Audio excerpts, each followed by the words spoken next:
This Trump supporter found out the hard way. The Watson family had been dairy farming since before the Civil War. Brad Watson supported Donald Trump in 2024 because Trump promised to be the most pro-farmer president you've ever had. Unfortunately for Brad, instead of getting a pro-farmer president, he got a pro-foreign government president. The war in Iran sent gas and fertilizer prices up 70%. Feed also doubled, and now Brad was losing several $100s a day. After losing his best purebred cow in an accident, he texted his father Brian, "I can't keep going like this. I could make more picking cans up off the road. I'm done." The average Pennsylvania family dairy farm was earning about $20 for every 100 pounds of milk. And now that same amount costs nearly $30 to produce. Literally paying to work. Brian replied to Brad, "Don't think you failed. You're the last Watson milking." I would say voting for the guy directly responsible for ruining your family's legacy is an epic fail. And Fafo and I, we love to see it. Brad dialed up an auction house and the ad read, "Farm is going dry. Every cow must go." With farmers struggling, Brad had believed that Trump might help them, and he appreciated the frustration in Trump's speeches about America's decline. His dad, Brian, was more cynical. He'd seen generations of politicians riding tractors and pandering to rural America as more farmers went under. And his son, Brad, fell for that oldest trick in the book. Now the Watson family farm is done. Another farm gone. And it's all thanks to Trump, the guy he voted for. Now the Watson family farm is going to be known as the Wuhan farm. And today's round and find out we have Brad Watson from Pennsylvania, and he used to own the Butter Ridge farm. And I say used to because he had to sell everything, and he is no longer a farmer. And they have owned this farm since before the Civil War. Butter Ridge Farm was a dairy farm. And now you have to ask the question, who did he vote for? And that answer would be Donald Trump. And you might ask, what was really his downfall? The beginning of his downfall was the tariffs, and he wasn't able to export as much due to them. Then when the Iran war started, fertilizer prices started going up, and he was losing thousands and thousands by the months. And when he went to the bank for a loan, they told him, "This is a hobby, not a business. How long do you want to pay for the privilege of milking cows?" They did him dirty. But this begins to show this man's family owned this farm since before the Civil War. And because they left it in his hands, and because he's an idiot that wants to vote for his worst interests in voting for someone like Donald Trump, now you have officially lost your farm. You had to sell all your cows. You had to sell everything. That farm is empty. I hope it was worth it. I know it wasn't, and you want some sympathy. They're making articles about you. But I don't have no sympathy for you. All of these farmers that are losing their farms now, and J.D. Vance and his people are going to buy it up, there's no sympathy. You guys could have kept owning your farm. But no, racism and bigotry had to come first. So say goodbye to Butter Ridge Farm. This was your lesson in fucking around and find out, Brad Watson edition. So this video is very funny. I don't know if you guys have heard of this family that literally voted for Trump, and now they're about to lose their dairy farm. And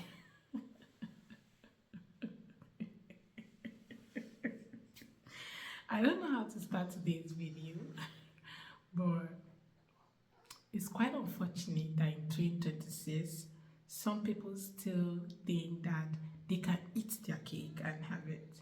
You voted for policies that was going to fight against your farm, and you think, or you thought your farm will still be there. Well, my loves, welcome back again to my YouTube channel. It's so good to have you. Thank you so much for clicking. When you saw this video, I'm going to let the rest of the videos roll, then I'll come back with more commentary. Credit belongs to original creators of these videos. Don't forget to like, subscribe, share, and drop your own take in the comments. So let's go watch, then I'll come back with more. Voted for Donald Trump, and now they're losing everything. Let's talk about it. I want to tell you the story of Brian and Brad Watson, father and son, farmers in Pennsylvania. They voted for Donald Trump, and now they're losing everything. Their story was recently covered in an article in the New York Times titled "The Last Days of Butter Ridge." It's a lengthy piece, and I will put a link in the video description below if you'd like to read it yourself. I'm going to read just a part of this article, and then I have some comments I'd like to make. Now, I will tell you that this article is written in such a way as to make you feel sorry for Brian and Brad. You can feel for them however you like, but I will explain to you what I think of Brian and Brad when I'm done. Let me read just a little of this, and then I'll have some points to make. Brad Watson, 41, awoke without an alarm at 5:30 a.m., strapped on his headlamp, and headed to the barn. Cold air leaked through a small gap in the boards, and he stuffed a paper bag into the hole to block the wind. He knew every detail of the barn in the morning. Hay shifting beneath his boots, heat rising off the cows, the way the milking equipment froze against his hands. He walked through the stalls to greet each cow by name, and then stopped. It was Meg, a purebred cow, one of his best. She had flipped over her stall in the night and twisted in her chain, strangling to death. He knelt to touch her head and then kept walking toward the milking parlor. More than 90 other cows still needed to be milked, twice a day, every day. And that work never stopped for a weekend or a vacation or a dead cow or any other crisis during a winter in which his family dairy business was beginning to unravel. He guided the cows into the parlor one at a time, patting their flanks to help them stay calm. "Come on, girls, settle down," he said. He hooked each one up to a machine and watched the milk start to flow as he ran through the numbers again in his head. His milk check came every other week, and it never covered his bills. Feed, fuel, fertilizer, all had nearly doubled in recent months. Lately, he was losing several $100s each day, and without Meg, the math would be worse. Brad attached the next cow to the machine and texted his father, Brian Watson, 62. "I can't keep going like this," Brad told him. "I could make more by picking cans up off the road. I'm done." "Don't think you failed," Brian responded. "You're the last Watson milking." The Watsons had been dairy farming since before the Civil War, one of dozens of Watson farms that had spread across northern Pennsylvania over the generations, and then, like dairy farms everywhere, gradually disappeared. The number of dairy farms in the United States had fallen to fewer than 25,000, from a peak of nearly 700,000 in the 1970s. Milk prices had barely risen in half a century, held down by overproduction and a handful of large corporations that dominated the dairy market. The costs of running a family farm had skyrocketed. Brad had supported Donald Trump in 2024, in part because Trump promised to change all that by becoming the most pro-life farmer president you'd ever seen. Instead, new tariffs cut into Brad's potential export market, and the emerging war in Iran had sent gas and fertilizer prices surging by as much as 70%. He was losing thousands of dollars each month and falling behind on his feed bill until he made the call he had been dreading his whole career. He dialed up an auction house to arrange the Watson's family final dairy sale last month. Thoughts and prayers, Brad? I don't care. Farm bankruptcies across the country have risen by 46% in 2025 and 70% in 2026, as nearly as a third of the world's fertilizer exports were impacted by conflicts in the Strait of Hormuz.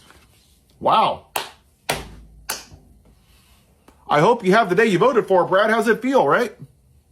See, Brad, you're the reason that we're here as a country. You're the reason that we're not a great country. You, I'm going to guess because you live in the Bible Belt, you actually don't follow anything in the Bible unless it has to do with abortion and being gay, right? You went to the voting booth and voted for a rapist, a felon. You ignored officers that were beaten and took their own lives after January 6th.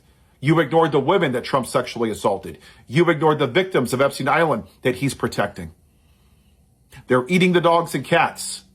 Shithole countries. They're poisoning the blood of America. You ignored the racism, the misogyny, insulting women, calling them fat and ugly. And you said, let me quote it right here, He promised to be the most pro-farmer president you'd ever seen. And ironically, in 2017, Donald Trump started a trade war with China. And you and your other white trash farmers went out there and said, oh, socialism's evil. I can't vote for the Democrats because it's evil. But please, government, give me $25 billion to bail us out, even though you caused this. And then you voted for him in 20, and then you voted for him in 24 again. The man with 3 failed marriages. How pathetic do you have to be to cheat on every single wife and have 3 failed marriages? Who added $8.2 trillion to the debt? Who has 6 bankruptcies, 2 bankrupted casinos? So when I came across this particular video, I was just laughing all through. These are people who literally thought that, Race to the Cities was going to help them, in 2026. Where there is social media to, populate and, share your experience so that people get to know exactly who you are and where you stand. Some people still feel that in 2026, they can literally eat their cake and still have a leftover that they're going to go back to. Make it make sense. You voted for policies that were going to hurt your business, your own business, your family business that have been in your lineage for years. And now, your business is about to shut down just because you decided to vote against your own interests, against the interests of other people. You thought you were voting against the interests of other people, not knowing that this was you literally giving yourself away and telling them, oh, I want to vote against myself. First, now let me tell you guys about some MAGA farmers that you guys do not know. So a lot of them literally voted against their own interests. They voted against the immigrants in their farms and they're like, oh, we don't want these immigrants anymore. We need them to go. We don't want any immigrants in our farms anymore. And yeah, that's how they voted because they didn't know that was exactly what they were doing. They thought they were voting, for race to the cities. They thought maybe people that looks like myself was going to come back to the farm and start tilling the ground and start working for them and all of that. Maybe that's what they thought. They actually thought like, they were going to have maybe people that like themselves come to work because they keep chanting, oh, American jobs belong to American people. You guys have taken American jobs. And now it is time for them to come work in those farms. Nobody's showing up. No single person is showing up. And now you guys are freaking out. They're not freaking out and asking for help. Some of them crying that they're about to lose their family inheritance. Some of these farms have been in these people's hand, like this family lineage for decades.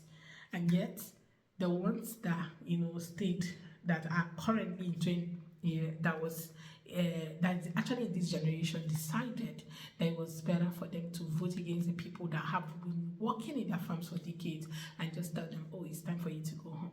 And now they are gone, they are now crashing out.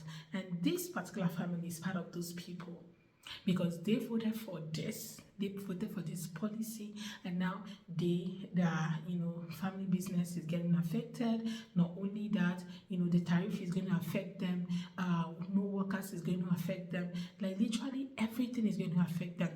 It's not just about farming. Okay, what are you going to do when it's harvest period? Who are you sending your dairy to? Is it just consumption in the US? Is it just the US consumers? Okay, who are you selling to? That means we're selling outside. And now that the whole tariff policy is in place, these farmers, these other people are now choosing to, buy from other farmers, other countries, and boycotting yours, and you're feeling it. And now your farm might just go away. Yeah, trust the rich, the elite, they're going to buy it. They are definitely coming to buy it because they have the money you don't have. But that's what you guys forget, that the elite will always stand tall in the midst of crisis. They are always there to offer you peanuts, take away your farm, and that's it. You guys have nothing to fall back on. You have nothing to pass down to another generation after you. That's what race to the cities does. It blinds your mind, blinds your thinking faculty, and it blinds your reasoning. Like it literally blinds everywhere so that you don't have to think for yourself. until you have made the wrong thing, you have made a big mistake in your life. That's the only time you start seeing the truth. And now that this whole thing has happened, they are not seeing the truth, and are freaking out, and now they're trying to turn it around, like these people are very good people, they did this.